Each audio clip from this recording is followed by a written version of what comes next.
감사하신 주님, 이 밤에도 말씀을 통해 우리를 찾아오셔서 우리 인생의 빛이 되어 주시옵소서.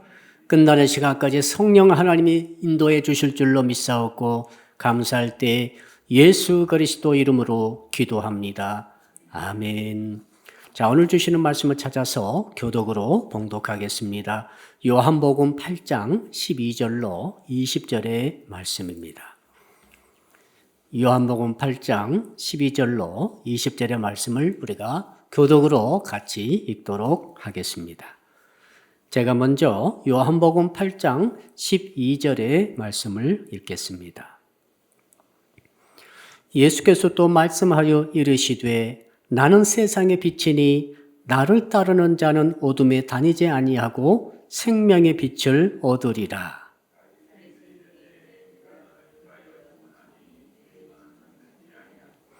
예수께서 대답하여 이르시되 내가 나를 위하여 증언하여도 내 증언이 참되니 나는 내가 어디서 오며 어디로 가는 것을 알거니와 너희는 내가 어디서 오며 어디로 가는 것을 알지 못하느니라.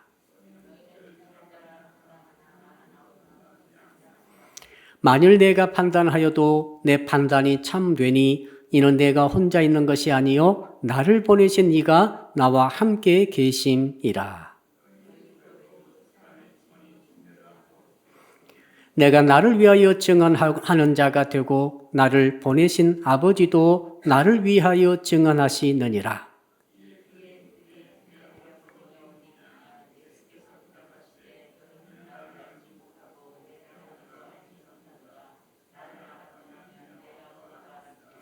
(20절을) 같이 읽겠습니다. 이 말씀은 성전에서 가르치실 때에 헌금함 앞에서 하셨으나 잡는 사람이 없으니 이는 그의 때가 아직 이르지 아니하였음이로라. 아멘. 오늘 주시는 말씀의 제목 우리 같이 한번 따라하겠습니다. 예수님을 생명의 빛으로 믿는 신앙을 가집시다. 빛이 비춰지면 따라합시다. 빛이 비춰지면 다 보입니다. 빛이 없으면 아무것도 보이지 않죠. 이 빛이 성경에 최초로 등장하죠. 창세기 보니까 아무것도 없었습니다. 혼돈과 그 다음에 공허와 흑암이 있었죠. 암흑, 캄캄함, 이 영원한 밤 이런 것들이 원래 이 세상의 모든 것들의 모습이었죠. 그때 우리 하나님께서 빛을 창조하셨습니다. 엄청난 것이죠. 빛이 창조되면서 빛이 나타남으로 드디어 모든 것을 보게 됐습니다. 가시적인 빛을 우리가 그때 만나게 되었습니다. 자, 빛이 없으면은 색깔도 없죠. 모양도 사실 없는 거죠. 존재도 없는 거죠. 빛이 없으면은 우리도 없을 것입니다. 땅도 없고 하늘도 없고 아무것도 없죠. 꽃도 없고 삶도 없죠. 그런데 빛이 나타나면은 모든 것을 보게 됩니다. 드디어 이제는 삶이 나타나게 되는 거죠. 인생이 나타나게 되는 거죠. 우리가 살아가는 땅을 보게 되고 하늘을 보게 되고 만물과 만사를 보게 되겠습니다. 이 빛이 역할이죠. 그런데 아담과 하와가 죄를 지었어요. 영적으로 그때 흑암이 덮였어요. 영적으로 혼돈과 공허와 흑암이 온 세상에 덮이고 말았습니다. 영적으로 깜깜해지고 만 거죠. 하나님을 모르게 되고 하나님과 대화가 끊어지게 되고 하나님에게서 멀어지게 되면서 아담과 하와도 부부관계가 깨어지게 되고 부모 자식 관계가 깨어지게 되고 인생의 삶 자체가 이제 캄캄해지게 되었습니다. 그래서 하나님께서는 이제는 영적인 어둠을 깨뜨릴 수 있는 세상의 빛을 이 땅에 보내주셨습니다. 그것이 영적인 빛이죠, 이제. 가시적인 빛은 계속 있었어요. 지금 오늘의 주제는 가시적인 빛이 아니라 영적인 빛을 말합니다. 자, 그 주제가 바로 12절인데, 우리 12절 한 절 오늘 정말 중요한 구절입니다. 우리 같이 한번 읽어봅시다. 시작. 예수께서 또 말씀하여 이르시되 나는 세상의 빛이니 나를 따르는 자는 어둠에 다니지 아니하고 생명의 빛을 얻으리라. 자, 오늘 말씀을 하셨던 배경을 잠깐 살펴봅시다. 항상 성경은 배경이 중요하죠. 지금 초막절 잔치 현장이에요. 공생의 두 번째 해에 예수께서는 6월절에 예루살렘에 올라오지 아니하시고 6월절부터 6개월 뒤에 있는 초막절 때 올라오셨어요. 특이한 목적을 갖고 계셨죠. 초막절 때 이 이스라엘 사람들은 예루살렘에서 두 가지 큰 행사를 합니다. 첫 번째 행사는 물의 행사를 하고 두 번째 행사는 불의 행사를 하는 거죠. 자, 물의 행사는 그 이스라엘 백성들이 신람 모태까지 갑니다. 한 8km 떨어져 있을 거예요. 신람 못에 가서 물을 길어서 다시 성전에 와서 성전에다가 제단에 붓는 그 일을 합니다. 제사장이 금 항아리를 들고 따라갑니다. 따라가서 물을 길어서 신랑 못에서 물을 길어 포 담고 그 금 항아리에 담겨진 물을 가지고 성전에까지 와서 제단에 부으면서 뭘 찬양합니까? 자, 광야에서 물이 없을 때 반석을 쪼개시고 물을 솟구치게 하시고 온 200만에 해당하는 백성들이 풍성하게 먹고 마시도록 했던 그 하나님을 찬양하는 것이죠. 그리고 이제 초막절 좀 지나면은 보리파종합니다. 보리파종할 때 그 보리파종이 할 때 꼭 비가 필요합니다. 비를 내려달라고 하나님께 간구를 드리는 것이죠. 이게 첫 번째 행사였습니다. 이 행사 때 주님께서 누구든지 목마르거든 내게 와서 마시라. 이렇게 선포하셨죠. 자, 그 다음에 이제 마지막 순서로 불의 잔치가 있습니다. 그때는 여인의 뜰에서 있습니다. 여인의 뜰에 30m짜리 큰 망대, 촛대를 세웁니다. 거기에 많은 초를 세우고 한 높이가 30m니 그때는 굉장히 높은 것이죠. 그곳에 초를 환하게 밝히면서 아마 그 밑에 여인들은 바느질 할 수 있을 정도로 그렇게 불을 밝혔다고 합니다. 대단히 밝은 빛이죠. 이렇게 불을 켜놓고 이제는 성령 하나님께서 불기둥 가운데 이스라엘 백성들을 광야 캄캄할 때 인도하셨다는 것을 그 하나님을 찬양하는 것이죠. 불러서 빛으로 오신 하나님을 찬양하는 것이죠. 자, 이렇게 찬양 잔치하고 있을 때 주께서 큰 소리로 외친 것이 12절 말씀이에요. 다시 읽어볼까요? 12절 뭐라고 외치셨는지 다시 읽읍시다. 시작. 예수께서 또 말씀하여 이르시되 나는 세상의 빛이니 나를 따르는 자는 어둠에 다니지 아니하고 생명의 빛을 얻으리라. 하나 따라합시다. 나는 세상의 빛이다. 헬라어에서 에고 에이미라고 하는 단어 쓰는데 나는 무엇이다 라고 하는 특별한 형식의 예수께서 자기의 정체성을 드러내시는 형식이에요. 요한복음에 7번 나오죠. 요한복음에 7번이나 나는 무엇이다. 나는 누구다. 나는 이러한 성격을 가졌다라고 예수께서 직접 하신 말씀이 정말 특이한 말씀이죠. 그 요한복음 6장에 보니까 나는 생명의 떡이다. 오늘 8장에 나는 세상의 빛이다. 10장에 나는 양의 문이다. 10장 후반부에 나는 선한 목자다. 11장에 나는 부활이요 생명이다. 14장에 나는 길이요 진리요 생명이다. 마지막으로 15장에 나는 참 포도나무다. 이건 정말 특이한 것입니다. 예수께서 직접 당신의 입을 통해서 나는 세상의 빛이다. 나는 참 떡이다. 이렇게 선포한 것이죠. 예수께서 자기 자신의 정체성을 당신의 입으로 강력하게 두말할 것도 없고 덧붙이지도 않습니다. 나는 세상의 빛이다 라고 선포함으로 사람들이 빛을 얻게 한 거죠. 나는 참 포도나무다 라고 선포함으로써 사람들이 포도나무에 붙어 있도록 하는 거죠. 나는 선한 목자라 함으로써 선한 목자가 오직 예수님이라고 하는 사실을 사람들로 하여금 확신하게 한 거죠. 너무 단순하고 강력한 주님의 메시지죠. 그 메시지의 두 번째로 나는 세상의 빛이라고 말씀하셨습니다. 왜 세상의 빛이라고 하셨을까요? 여러분, 예수 그리스도가 있으므로 세상이 영적으로 환해졌습니다. 온 세상이 흑암이었을 때 한번 상상해 보세요. 흑암입니다. 아무것도 보이지 않습니다. 아무것도 존재하지 않는 거예요. 그때 하나님께서 빛을 쫙 창조해 주셨습니다. 빛이 임함으로 어떤 일이 일어났습니까? 세상이 있게 된 거죠. 그렇죠?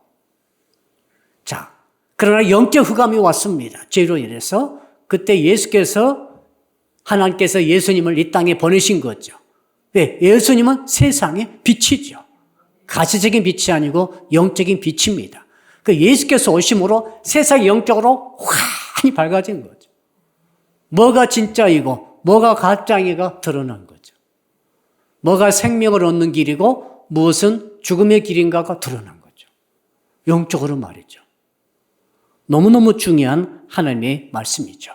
자, 하나님께서 이렇게 말씀 통해서 예수께서 직접 7번이나 나는 세상의 빛이라 참떡이다. 나는 생명을 얻게 하는 참떡이다. 나는 길이고 진리고 생명이다. 라고 말씀하시는 이유가 무엇입니까? 인생은 저와 여러분 인생 아닙니까? 우리 인간 아닙니까? 옆 사람 손잡고 인사합시다. 알고 보니 당신은 인간이군요. 우린 짐승 아닙니다. 물건 아닙니다. 여러분 착각하면 안 돼요. 우리는 인생이에요. 인생은 살아있잖아요. 그러나 인생은 짧습니다. 다 지나갑니다. 인생은 너무 연약합니다. 그러나 인생에 하나님께 주신 지혜를 통해서 뇌를 통해서 지금까지 이루어놓은 문명이 대단하게 보입니다. 과학기술이 엄청나죠. 그럼에도 불구하고 인생은 인생이죠. 자, 이런 인생에 있어서 생명과 사망을 갈라버리는 게 있습니다. 예수님을 누구로 믿느냐? 예수님을 어떤 분으로 받아들이느냐? 예수님을 무엇이고, 예수님이 무엇이고, 예수님이 누구시고, 예수님이 어떤 분으로 알고 믿고 받아들이냐에 따라서 그 인생의 생사화복이 갈라져 버려요. 흥망성쇠가 갈라져 버려요. 사망과 생명이 갈라집니다. 천국과 지옥이 갈라지는 거죠. 복과 저주가 갈라져 버리는 것이죠. 다른 게 아닙니다. 예수님을 누구로 믿고 받아들이냐에 따라서 이것이 사람의 영원한 운명이 갈라진다는 거죠. 이런 지식 우리가 전혀 몰랐지 않습니까? 그런데 예수께서 세상의 빛으로 이 땅에 오심으로써 주님께서 말씀을 가지고 오심으로써 우리가 그때 알게 됐어요. 그때 우리는 돈을 잘 보면은 잘 살 줄로 알았죠.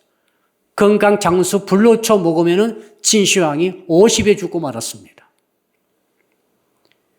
영원히 그 세상 약 광고 들으면은 힘이 나는 것 같아요.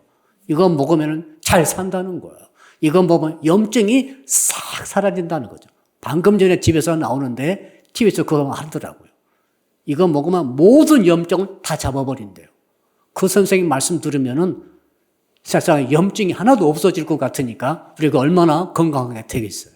자, 모든 게 염증 탓 아니겠어요? 문제가 지금. 근데 여러분, 다 거짓말입니다. 그렇지 않아요. 그런 사람이 1000년, 2000년 살 것인데 그렇지 않습니다. 여러분, 예수 그리스도께서 어떤 분이라고 하는 사실을 내가 정확히 안다는 것은 나의 영생이 달려있는 문제죠. 그래서 주님께서는 7번에 걸쳐서 나는 세상의 빛이라, 나는 길과 진리요 생명이다 라고, 나는 참 포도나무다, 나는 선한 목자라, 나는 생명이요 부활이다 라고 계속 주장하고 계신 것이죠. 자, 사랑하는 성도 여러분, 그러면 우리는 따라합시다. 예수님에게 더욱 집중해야 합니다. 사람들은 예수께 집중 안 해요. 왜? 예수께 집중해 보아도 돈이 생깁니까? 떡이 생깁니까? 밥이 생깁니까? 무슨 즐거움이 있습니까? 이런 생각하는 거죠. 돈 버는 데는 굉장히 집중하죠. 여러분도 오늘 하루 종일 뭐 하셨어요? 경제 활동했습니다. 먹고 살려고 집중했어요. 8시간 이상 일했을 분도 계실 거예요. 어떤 분도 더 했을 수도 있어요. 피곤합니다. 배도 고픕니다. 고통스럽습니다. 이겨내야 합니다. 돈에 집중하려고 하는 것이죠. 근데 성경은 예수께서 우리에게 하신 말씀이 있죠. 나에게 집중하라는 거죠. 나에게 집중하라. 내가 생명이고 내가 부활이다. 너희들이 밥에 집중하지만 내가 생명의 떡이다. 밥 먹는 우리 중요시잖아요. 자, 식사하고 오셨습니까? 안 하신 분도 계실 거예요. 죄송합니다만은 집에 가셔서 이제 또 식사를 하십시오. 근데 주님은 말씀하십니다. 그 밥이 문제가 아니고 내가 생명의 떡이다. 내가 생명의 물이라는 거죠. 우리가 물을 날마다 마시고 매 순간 물을 마십니다. 물 없으면 우리는 죽습니다. 그런데 주님은 그렇게 말씀하지 않으시죠. 내가 물이라는 거죠. 나를 마시라. 나를 먹으라. 말씀하시죠. 나는 포도나무다. 나는 참 포도나무다. 내게 붙어라.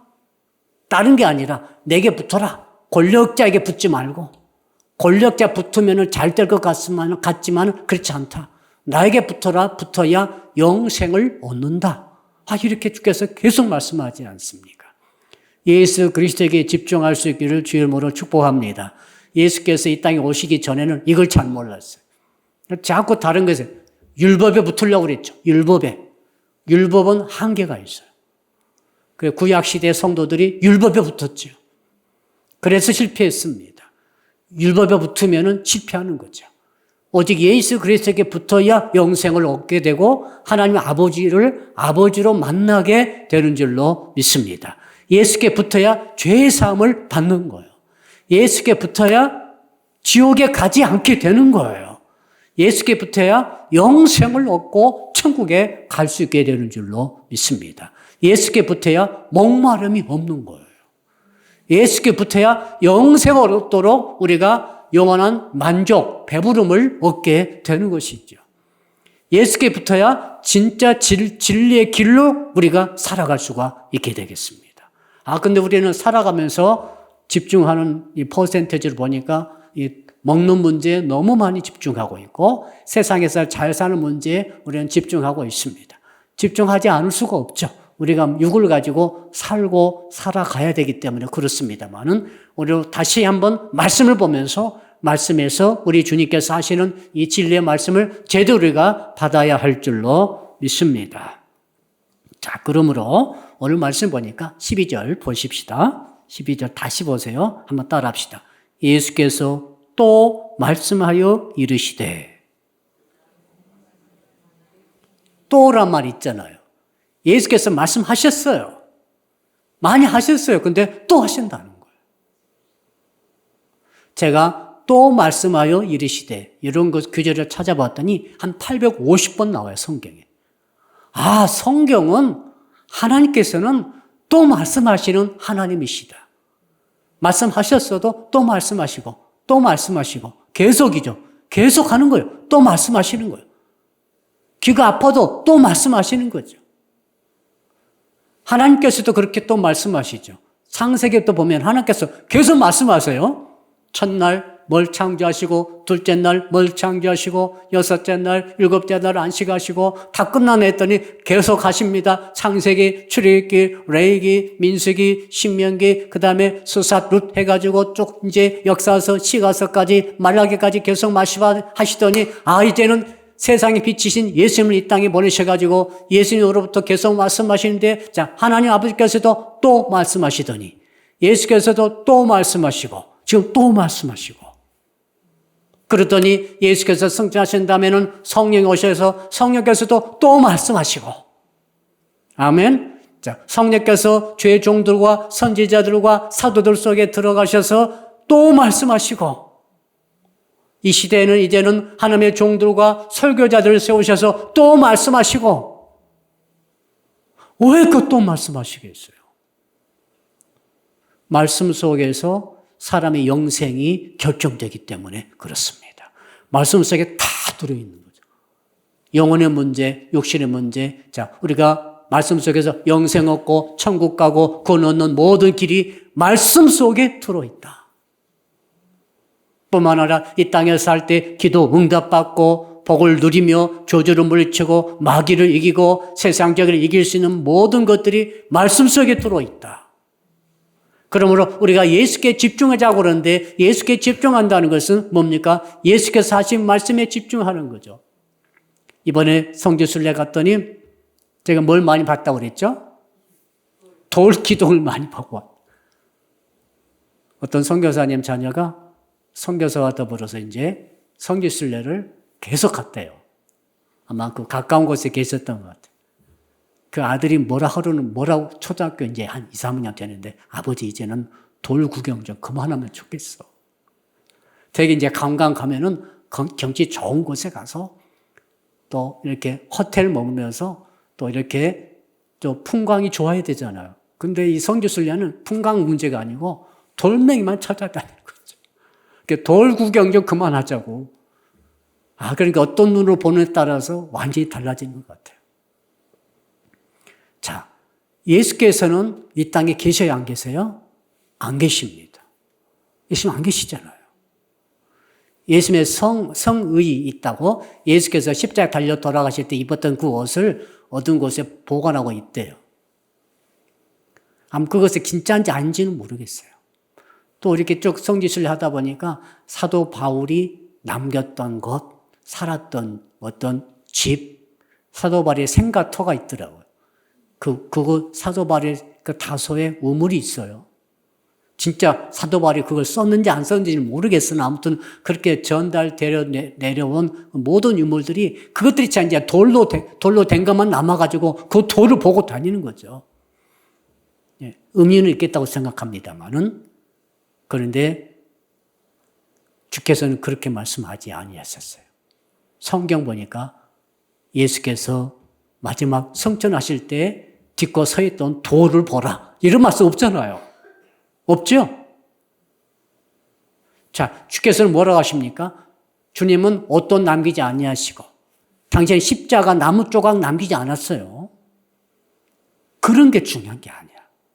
주께서는 뭘 남기셨습니까? 또 말씀하여 이르시되 따라합시다. 말씀을 남기셨습니다. 하나님은, 예수님은, 성령님은, 사도들은 우리에게 말씀을 남기신 거예요. 성경이 말씀 아닙니까? 예, 말씀 속에 예수님이 다 들어 계시는 거죠. 말씀 속에 천국이건 구원이건 생명이건 다 들어 있습니다. 말씀 속에 정말로 생명을 얻는 더 풍성히 얻게 하는 진리가 말씀 속에 다 들어있는 줄로 믿습니다. 예수님을 가까이 하고 예수님께 집중한다는 것은 주님께서 남기신 그 말씀에 가까이 하고 그 말씀에 집중하는 일인 줄로 믿습니다. 여러분 예수 믿으시고 말씀을 가까이 하지 아니하시면 어떤 일이 있는가 하면은 삶이 변화가 안 됩니다. 평생 믿어도 인격 변화가 안 됩니다. 심각한 일입니다. 왜 그런가 하면은 하나님이 말씀을 통해 모든 것을 얻도록 정해놓으셨어요. 하나님 우리가 어떻게 합니까? 그 광대하신 분, 창조주, 절대주권자, 예수 그리스도 메시아를 우리가 어떻게 알겠어요? 2000년에 잠깐 오셨다 가셔버렸어요. 자, 성령 눈에 보이지 않습니다. 성령 하나님이. 우리 안에 계시지만 어떻게 성령 하나님을 알겠습니까? 어떻게 천국을 알고 지옥을 압니까? 어떻게 심판을 알고 어떻게 복을 진짜 복이 뭔가를 알겠어요? 가시적인 것이 아니라 전부 말씀이 있는 거예요. 아멘. 그러니까 여러분들이 하나님께서 우리 인생이 변화받고 영생 얻고 생명을 누리되 풍성히 얻는 모든 것을 어디 속에 말씀 속에 담아 두신 거죠. 할렐루야. 성화 한 조각 갖고 성리 한 조각 붙들고 그것 때문에 복 받는 것 절대로 아니에요. 예. 예수 그리스도의 말씀 한 조각 붙으시기를 축복합니다. 말씀 속에 다 들어있어요. 자, 그래서 오늘 주께서 저는 12절을 읽으면서 그런 생각이 이 규절이 생각났습니다. 요한복음 6장 63절이죠. 살리는 것은 영이니 육은 무익하니라. 살리는 것은 영이고 육은 무익하다. 살려면 영을 받아야 돼요. 그 목사님이 영이 뭡니까? 내가 너에게 이른 말이 영이요 생명이다. 영을 여러분 신령한 존재임에 틀림없으나 그 영이라는 것은 주님의 말씀이 영이요. 주의 말씀이 생명이라 그 말입니다. 생명 얻으려면 말씀을 얻어야 됩니다. 말씀을 믿어야 됩니다. 말씀을 먹어야 됩니다. 말씀을 받아들여야 됩니다. 말씀을 내 인생에 적용하세요. 그러면 그 인생이 사는 거예요. 말씀을 내 가정생활에 적용하시고 우리 청년들 말씀을 여러분의 이성교제에 적용하세요. 얼굴 예쁜 사람만 쫓아다니지 말고 정말 기가 막힌 스팸을 쫓아다닐 게 아니에요. 완전히 속아버릴 수 있어요. 완전히 속는 사람 너무 많습니다. 그러나 말씀을 여러분 그 이성교제 속에 받아들이면은 생명을 얻되 풍성이 얻게 되는 일이 있는 줄로 믿습니다. 여러분 사회 현장에, 직장 생활에, 인간관계에, 육신적이고 정신적인 건강 상태에 말씀이 있으므로 말씀을 받아들이고 말씀을 적용할 수 있기를 축복합니다. 그러면은 말씀이 곧 영이요 생명이라고 그랬지 않습니까? 말씀 충만은 성령 충만입니다. 말씀이 가득한 사람은 성령이 가득한 거예요. 생명이 가득한 거예요. 그러나 말씀이 빈약한 사람은 그러므로 변화가 안 됩니다. 말씀이 너무 빈약합니다. 설교는 듣는데 주일 예배를 드리고 설교는 열심히 듣는데 말씀을 가까이 하지 않게 되면은 결론적으로는 변화가 너무너무 더디더라. 여러분 잘 아시지 않습니까? 여러분 변화되셨나요? 여러분의 진정 초신자 때와 그 다음 단계와 지금 단계를 비교해 보십시오. 여러분이 진짜 변화됐습니까? 신앙이, 믿음이 올라왔습니까? 여러분의 인격이 어떻게 됐습니까? 여러분의 심보는 어떻게 됐습니까? 여러분의 사고방식은 어떻게 됐습니까? 진짜 여러분의 삶의 스타일은 어떻게 됐습니까? 지금 외모로 말하는 게 아니죠. 여러분이라고 하는 인생 자체의 전인격적인 모든 부분에 있어서 여러분은 진정 달라지고 변화가 되셨습니까? 예수께서 어떻게 말씀하셨어요? 그리스도의 장성한 분량이 이르도록까지 성장하라고 사도들께서 말씀하지 않았습니까? 여러분 달라진 모습이 어느 수준까지 올라갔습니까? 어느 때까지 우리가 이 수준에 머물다가 말 것입니까? 이유가 뭐라고 생각하세요? 나 예수 믿은 지 10년 됐습니다. 20년 됐습니다. 30년 됐습니다. 돌을 닦아서 30년, 40년 닦았으면 뭔가 했을 것 같아요. 근데 우리가 진짜 도이신 말씀을 듣고 벌써 들은 지가 40년 됐는데 왜 사람은 아직도 혈기가 많으며 아직도 좌절과 낙심이 많고 아직도 여러 가지로 인간적인 욕심에 끌려다니는 것인가? 아직도 나를 컨트롤하지 못하며 조절하지 못하며 아직도 뭔가 세상 것에 내가 혹 빠지고 있는 것인가? 도대체 이상하지 않습니까? 이유가 뭡니까? 예수님을 그만큼 예수께 집중하지 못했다. 다른 말로 하면 그만큼 말씀에 집중하지 못했다.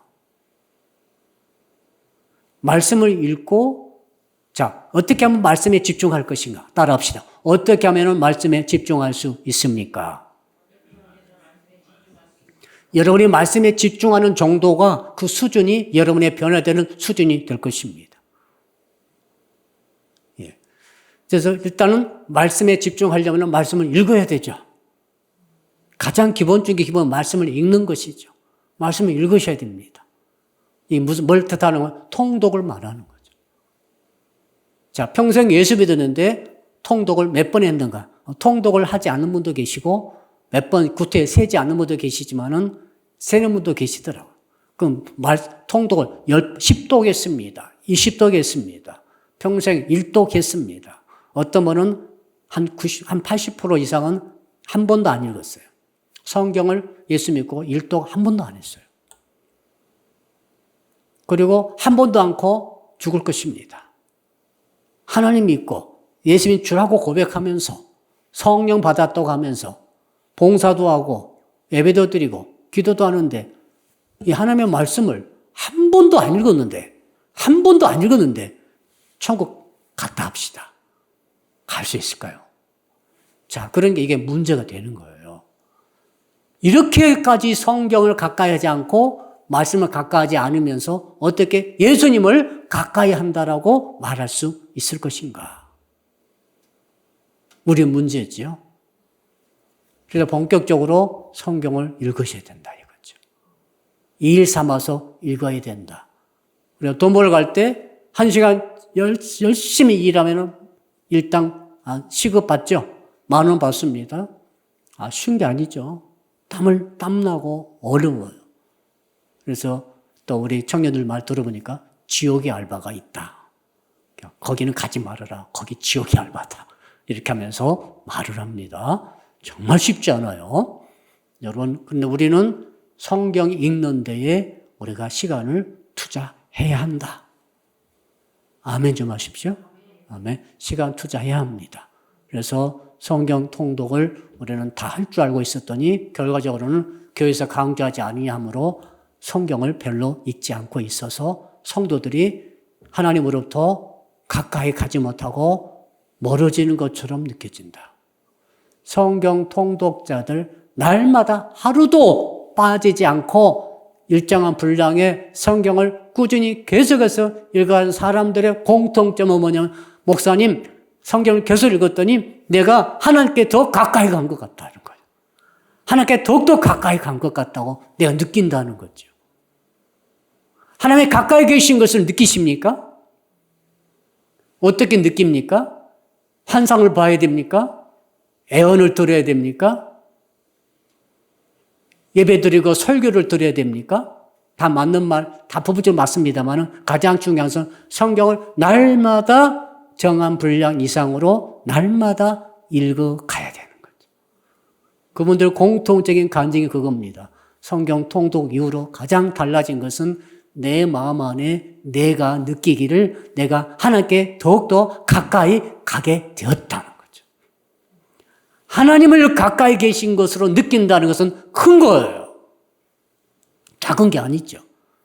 옛날에는 직장 생활할 때 힘만 들었는데 왠지 하나님 옆에 계신 것 같아.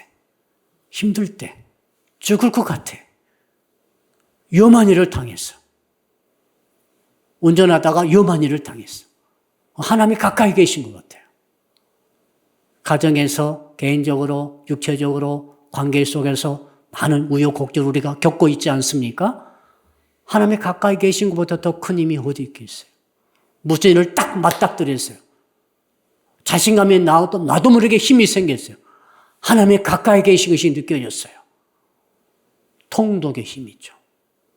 통독을 전부 다 할 수 있기를 축복합니다. 그러면 열심히 한다고 그래놓고 안 해요. 그래서 제가 이제 프로그램을 도입하려고 합니다. 성경이 읽어지네 라고 하는 프로그램이 지금 많이 활성화되어 있더라고요. 한 20년 전에 나왔나? 10년 전에 나왔나? 그래서 이 프로그램을 다시 전 교회 교인들을 대상으로 한 사람도 빠짐없이 전 교회 전 교인들이 성경을 전부 통독할 수 있도록 제가 목표를 그렇게 정했어요.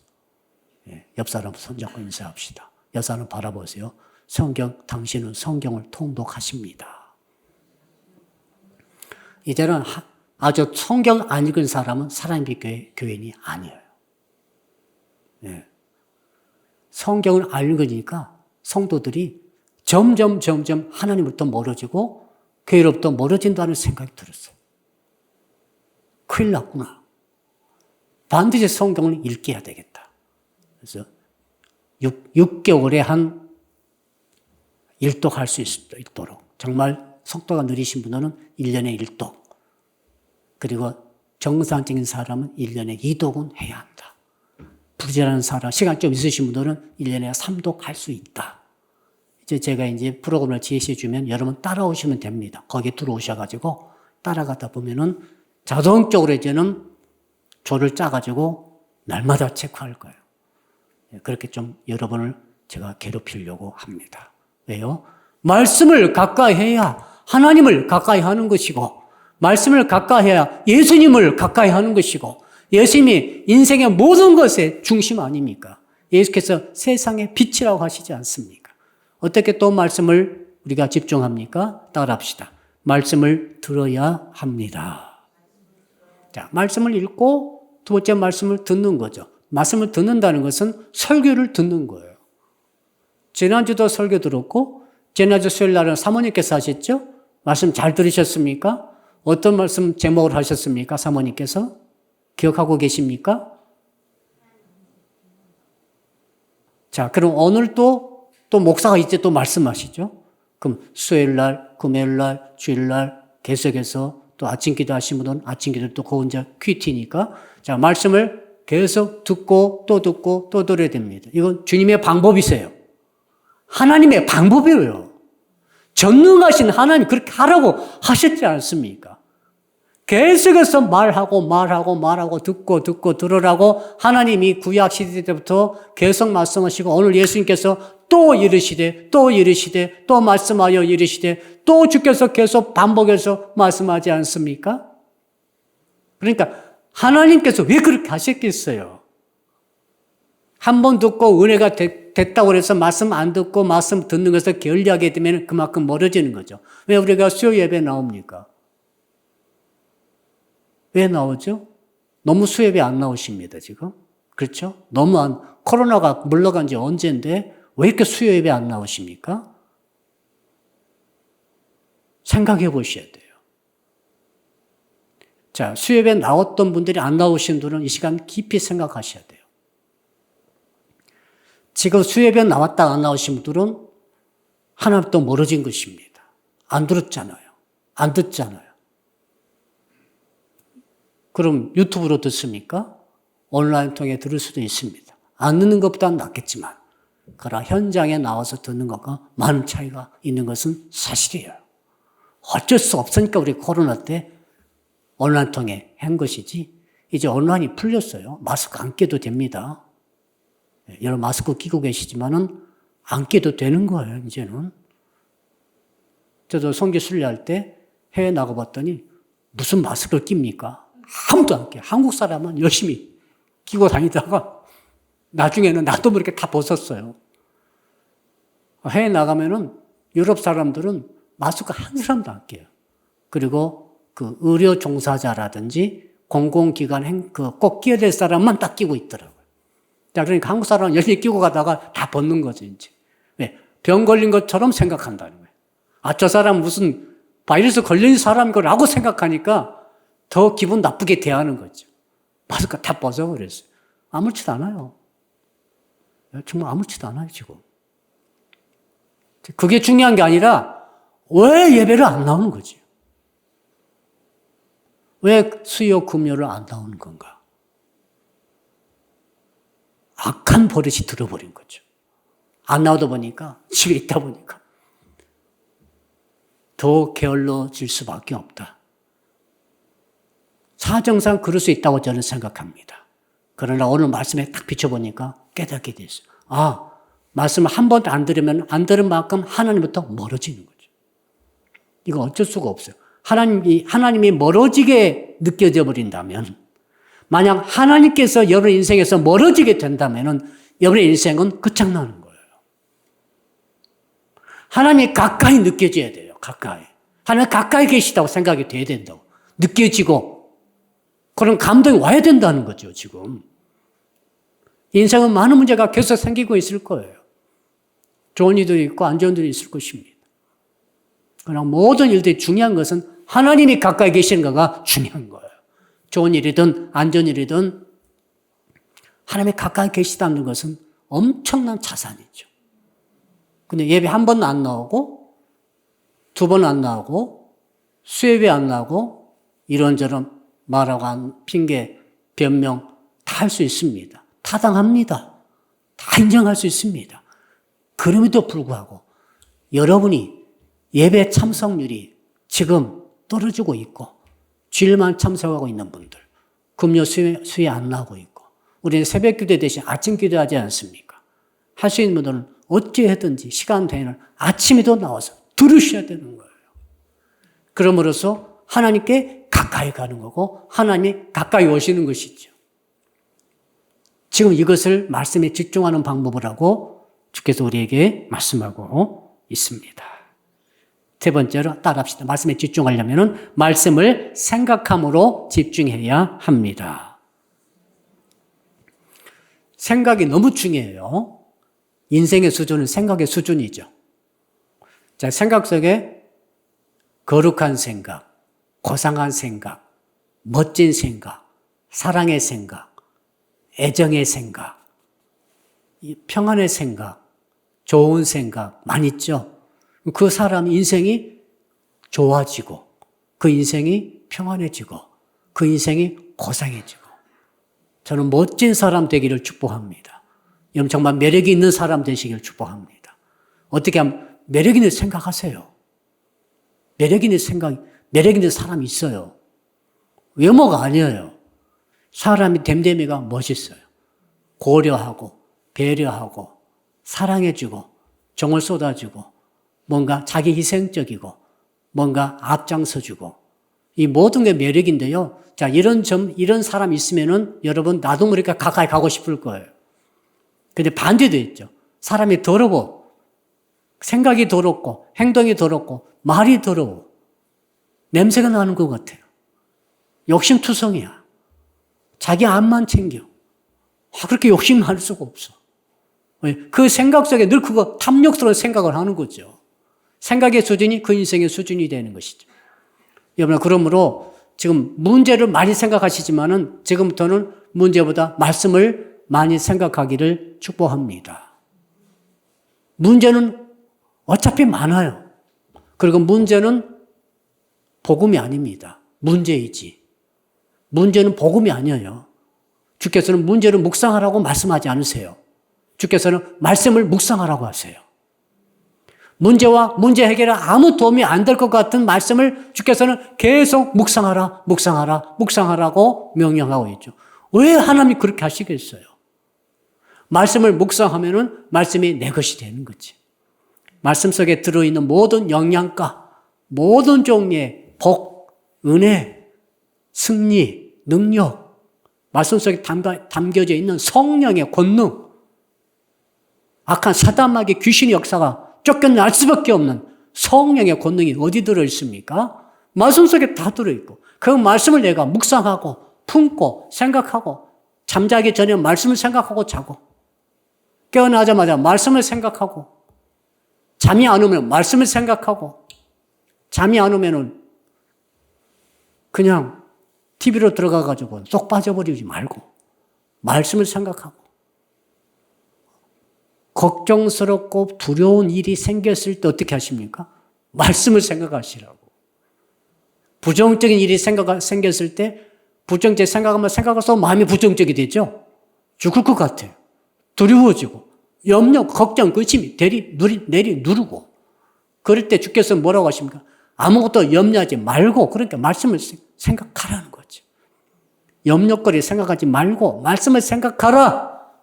이것이 성경의 해답 아닙니까?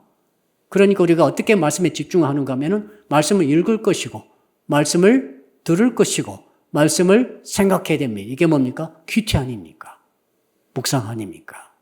자, 그러니까 우리 교회가 채택하고 있는 주3 큐티 교재 다 있으시죠? 큐티 교재 있으신 분 손 들어보세요. 없으신 분들은 왜 없으신가요? 여러분, 큐티를 전부 하셔야 됩니다. 큐티는 뭐냐면은 말씀이 있는 게 아니라 말씀을 생각하는 거죠. 통독은 말씀이 있는 시간이고 큐티는 말씀을 읽는 시간. 자, 말씀을 생각하는 시간 큐티, 말씀을 읽는 시간 통독, 이 두 가지, 말씀 듣는 시간 설교, 말씀이 기초가 될 때 그때부터 여러분이 잘하는 거예요. 그런데 이런 건 하나도 않고 예배도 드리고 기도도 하고 성경도 보고 근데 정기적으로 하지 않고 이렇게 신앙생활을 하고 있다 생각하는데 변화는 안 될 것입니다. 왜요? 말씀 속에 다 들어있는데 말씀을 너무너무 놓치고 있는 것이죠. 자, 그러므로 여러분 세상 우리는 연구하고 생각해야 됩니다만은 더 많이 말씀을 생각해야 돼요. 세상보다 말씀을 더 생각하고 자, 사람을 다 우리는 생각하죠. 사람보다 뭘요? 사람은 사람이잖아요. 사람은 다 죄인이에요. 사람 본성을 다 갖고 있어요. 아무리 좋고 아무리 매력적이고 아무리 거룩하고 아무리 깨끗한 사람이라 할지라도 전부 다 허물이 있고 죄가 있어요. 그러니까 여러분 사람을 계속 묵상하다 보면은 어떤 일이 있습니까? 사람이 영이 들어오는 거죠. 사람의 것들이 들어오게 되는 거죠. 결국에는 내게 큰 도움이 안 되는 것이죠. 말씀은 달라요. 말씀 속에 사람도 들어있고 세상도 들어있고 해답도 들어있고 다 들어있지만 말씀을 묵상하게 되면 이상한 일이 일어납니다. 성령 하나님이 그 말씀을 통해 검으로 역사하시는 거죠. 능력으로 역사하시는 거죠. 내 말이 뭐라고 하셨습니까? 내 말이 곧 불이라고 말씀하시죠. 불 같은 말씀, 능력의 말씀, 방망이 같은 말씀, 엄청난 말씀의 능력이 말씀에는 하나님의 능력이 들어있게 되는 거죠. 여러분 말씀을 생각하시기를 주 이름으로 축복합니다. 마지막으로 따라합시다. 말씀을 행함으로 말씀에 집중합니다. 자, 말씀을 읽었어요. 말씀을 들었어요. 말씀을 생각하고 묵상했어요. 그리고 끝났어요. 그러면 아무것도 일어나지 않습니다. 말씀을 읽고 말씀을 듣고 말씀을 묵상하고 그 다음에 말씀을 행함으로써 말씀에 읽는 것이 마무리가 되는 것이죠. 그러니까 성경 보게 되면은 거짓말이 하나도 없고 전부 진짜만 말씀하시는데 제가 방금 4가지 말씀 집중하는 법을 계속 말씀하고 있다는 것을 알 수 있어요. 말씀을 읽어라, 말씀을 들어라, 말씀을 묵상하라, 생각하라, 그 다음에 말씀대로 행하라. 그러면 네가 복을 받을 것이다. 말씀 속에 들어있는 모든 약속을 다 얻는 사람은 그 사람이죠. 자, 이제 오늘 지금 전반부를 마쳤습니다. 후반부는 또 다음에 또 하도록 하겠습니다. 기도하겠습니다. 아버지 하나님, 이제 우리가 주신 말씀 붙들고 합심해서 기도해야 되는데 예수님께서 또 말씀하여 이르시되 또 말씀하시고 또 말씀하시고 또 말씀하시는 하나님, 예수님, 성령님의 말씀을 우리가 듣습니다. 어제니 이제 그동안 우리가 예수님에게 집중하지 못했는데 더욱더 예수 그리스도에게 집중하게 되므로 예수님이 바로 생명의 주인 되시고 나는 생명의 떡이라고 말씀하시고 세상의 빛이라고 말씀하시고 내 인생이 어두울 때 세상의 빛이 되신 예수께서 계심으로 내 인생이 환해지게 하시고 내 인생의 실체가 이제는 살아나는 역사가 있게 도와주시고 예수님께 집중하기 위해서 이제는 말씀에 집중하게 하여 주시옵소서. 말씀을 읽고 말씀을 들으며 말씀을 묵상하며 말씀을 행하는 데 집중함으로 하나님이 가까이 계시게 하시고 하나님을 가까이 모시게 하시고 내 모든 삶의 현장 속에서 내 모든 삶의 여건 속에서 하나님을 가까이 하는 저희가 되게 해 주시옵소서. 우리 주여 부르고 우리 2분만 통성으로 기도합니다. 주여, 살아계신 아버지 하나님, 오늘 예수 그리스도께서 또 말씀하여 이르시되 이렇게 또 말씀하시니 우리가 말씀을 듣습니다. 말씀을 읽습니다. 말씀을 묵상합니다. 말씀을 생각합니다. 말씀을 행합니다. 아버지의 행함으로 말씀에 더욱더 집중하게 하여 주시옵소서. 그래서 예수님께 더욱 가까이 가게 하시고 성령님께 더욱더 가까이 성령을 모시게 하시고 하나님을 가까이 모시는 저희가 되게 하여 주시옵소서. 하나님이 여기 계십니다. 하나님 내 삶에 내 가정에 하나님을 모시게 하시고 내 인생에 하나님을 모시게 하시고 내 직장 생활에 내 사업장에 나의 가정에 나의 인생살이에 나의 이 모든 가는 길에 하나님을 가까이 모시고 살아가는 저희가 되게 하여 주시옵소서. 그것은 다른 것이 아니라 다른 방법이 있는 것이 아니라 말씀에 집중하며 말씀을 가까이 읽으며 말씀을 들으며 말씀을 생각하며 말씀을 묵상하고 말씀을 실행하는 것이 바로 그 길인 줄로 믿습니다. 주여, 온 성도들이 말씀을 이제는 듣는데 저 설교 시간 예배 시간에 더욱더 가까이 나가게 하여 주시옵소서. 말씀을 통독하고 읽어가는 데에 우리가 집중하게 하여 주시옵소서. 말씀을 묵상하고 생각하고 귀티로 경건의 시간하는데 집중하게 하여 주시옵소서. 끝으로 말씀을 적용하고 실천하고 말씀에 행하는 데 집중함으로 말씀으로 오신 하나님이 내가 너에게 이른 말이 영이 영이요 생명이라 말씀 속에 영을 성령의 충만함을 받게 하시고 말씀을 통해서 생명을 얻되 풍성히 얻는 저희가 되게 하여 주시옵소서.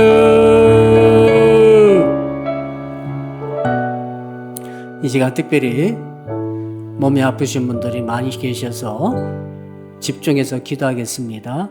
여러분 말씀에 뭐라고 나와 있습니까?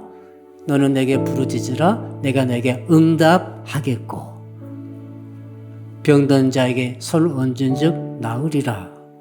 여러분 오늘 주께서 주신 말씀 붙들고 특히 환우 여러분들 위해서 기도하는 시간을 갖겠습니다. 박여희 양 위해서 기도해 주시고 강영무 집사님 위해서 기도해 주시고 수술 후에 누워 계시는 유근자 권사님 왼쪽 무릎 관절 교체 수술을 하셨습니다. 통증이 즉시 사라지게 하시고 쾌차 역사가 있게 하시고 재활이 잘 되게 해 주십시오.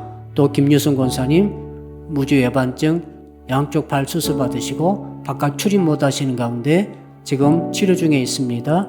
그 치료가 급속하게 하시고 통증이 물러가게 해달라고 간절히 기도합시다. 그 외에 또 우리 시의호군을 위해서도 간절히 기도해 주십시오. 그 외에 우리가 기도할 제목이 많습니다. 특히 환우 여러분을 위해서 어떤 종류든지 이 시간 지금 이 예배를 드리고 계신 분 중에서도 아픈 부분이 있을 것입니다. 자, 이 시간에 아픈 부분에 손을 얹어주세요. 아픈 부분에 여러분 믿음으로 손을 얹어주세요. 병든 자에게 손을 얹은즉 나으리라. 자, 믿음을 가지고 어떤 부분이 좋습니다. 어떤 종류의 질병이든지 자, 아픈 부분에 손을 얹으시고 그 다음에 중보하신 분들은 그 아픈 우리 한우 여러분 위해서 믿음으로 손을 얹으시고 예수님으로 우리 주여 부르고 1분만 통성으로 한번 치료해서 기도합니다. 주여 아버지 하나님 감사합니다. 너는 내게 부르짖으라 내가 내게 응답하겠고 네가 알지 못하는 크고 비밀한 일을 너에게 보여주리라. 아버지 주께서 채찍에 맞음으로 우리의 연약함을 담당하셨도다. 주께서 채찍에 맞으심으로 우리의 모든 연약한 질고를 담당하신 줄로 믿습니다. 우리 유근자 권사님이 쾌차하게 하여 주시옵소서. 김유성 권사님 쾌차하게 하여 주시옵소서. 박여희 양 쾌차하게 하여 주시옵소서. 우리 강희모 집사님 쾌차하게 하여 주시옵소서. 우리 또한 치욕은 쾌차하게 회복되게 하여 주시옵소서. 그에 의해 몸이 아프신 만 있습니다. 모든 위장과 장의 염증이 사라질지어다. 모든 정의 속병이 치료될지어다. 모든 정의 염증이 떠나갈지어다. 모든 정의 호르몬 계통에 조치받은 것들이 사라질지어다. 모든 불필요하고 조치받은 혹과 종양이 떠나갈지어다. 혹과 종양과 조치받은 세포들은 싹 사라질지어다. 모든 목과 근육과 힘줄게 이 신경계통의 통증을 유발하는 조치받은 것들은 다 사라질지어다. 두통을 유발하는 모든 종의 신경의 염증들이 싹 사라질지어다. 주여 역사하여 주실 줄로 믿습니다. 역사해 주실 줄로 믿습니다. 한 번만 더 기도하겠습니다. 이번 주일은 4월 첫 번째 주일이자 종려 주일이 되겠고 고난주간이 시작되겠습니다. 이번 주에 3년 만에 성찬회식을 거행하겠습니다. 이번 주에는 특별히 주의 몸과 주의 피를 받는 자의 사명이 무엇인지를 되돌아보며 말씀 주실 때 큰 은혜가 있게 하시고 아동부, 청소년부, 청년부 예배와 모임에 성령님 함께하여 주시옵소서. 자, 예배를 위해서 우리 한번 한 1분만 기도하고 마무리하겠습니다. 주여 아버지 하나님 4월 첫 번째 4월 2일 주일을 종려주일로 허락해 주시니 감사합니다. 종려주일에 하나님 은혜 베풀어 주시옵소서. 1부 예배, 2부 예배 첫 순서부터 마지막 순서까지 성령님 감동과 감화와 기름 부심으로 예수님의 피와 예수님의 살을 먹고 마시는 자가 어떤 신앙으로 먹고 마실 때 그들이 받은 바 사명이 무엇인가를 확인하고 확신할 수 있도록 우리 주님 도와주시옵소서. 함께하여 주시옵소서. 인도하여 주시옵소서. 복 내려 주시옵소서. 아등부 예배 현장에 함께하시고 성설로 예배 현장에 함께하시고 청년들 성경 공부 현장에 주님 함께하여 주시옵소서. 복내려 주시옵소서. 성령의 불로 역사하여 주시고 감동으로 감화로 깨달음으로 조명하심으로 예배 때 임하신 주님을, 예배 때 모든 성도가 하나님을 만날 수 있도록 주여 도와 주시옵소서.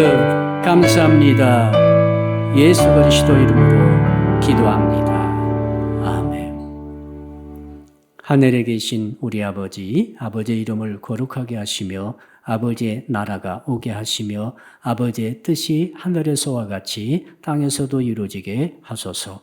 오늘 우리에게 일용할 양식을 주시고 우리가 우리에게 잘못한 사람을 용서하여 준 것 같이 우리 죄를 용서하여 주시고 우리를 시험에 빠지지 않게 하시고 악에서 구하소서.